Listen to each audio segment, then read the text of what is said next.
இப்போ நம்ம நேரடியாக காணொளி உள்ள போவோம். அதாவது வேதங்கள் வழிபட்ட தலம் எங்கே இருக்கு, பெயர் என்ன, எப்படி போகலாம், அதை பற்றிலாம் நம்ம இதில் நம்ம பார்க்க போகிறோம். அதாவது இந்த ஸ்தலத்தின் பேர் திருவேதிக்குடி. திரிவேதிக்குடி, திருவேதிக்குடி. தி என்பது வேதத்தை குறிக்கும். அதாவது வேதி என்பது வேதத்தை குறிக்கும்.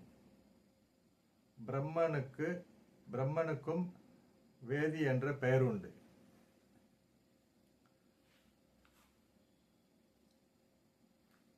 வேதமும் பிரம்மனும் சம்பந்தப்பட்ட தலம் வேதிக்குடி என்று அழைக்கப்படுகிறது. காவிரியின் தென்கரை தேவாரத்தலங்கள் 127 இது 14வது தலம். சப்தஸ்தான தலங்கள் எனப்படும் 7 தலங்களுள் ஒன்று. அதாவது இது 14வது தலம். இறைவன் வேதபுரீஸ்வரர். இவருக்கு செல்லபிரான் வாழை மடுநாதர், வேதிக்குடி, மகாதேவர் என்று வேறு பெயர்களும் உண்டு.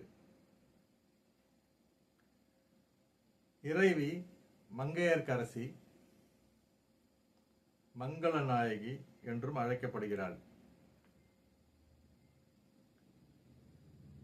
திரு அழகிய வேதி பிரம்மன்குடி.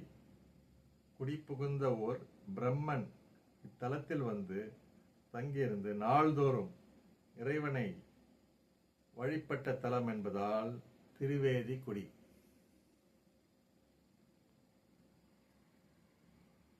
இறைவன் தனது ஈசானம், தத்புருடம், அகோரம், வாமதேவம் என்னும் 4 முகங்களாலும் ரிக், யஜுர், சாமம், அதர்வனம் என்ற 4 வேதங்களையும் அருளியதால் இறைவனுக்கு வேதபுரீஸ்வரர் என்ற திருநாமம் ஏற்பட்டது.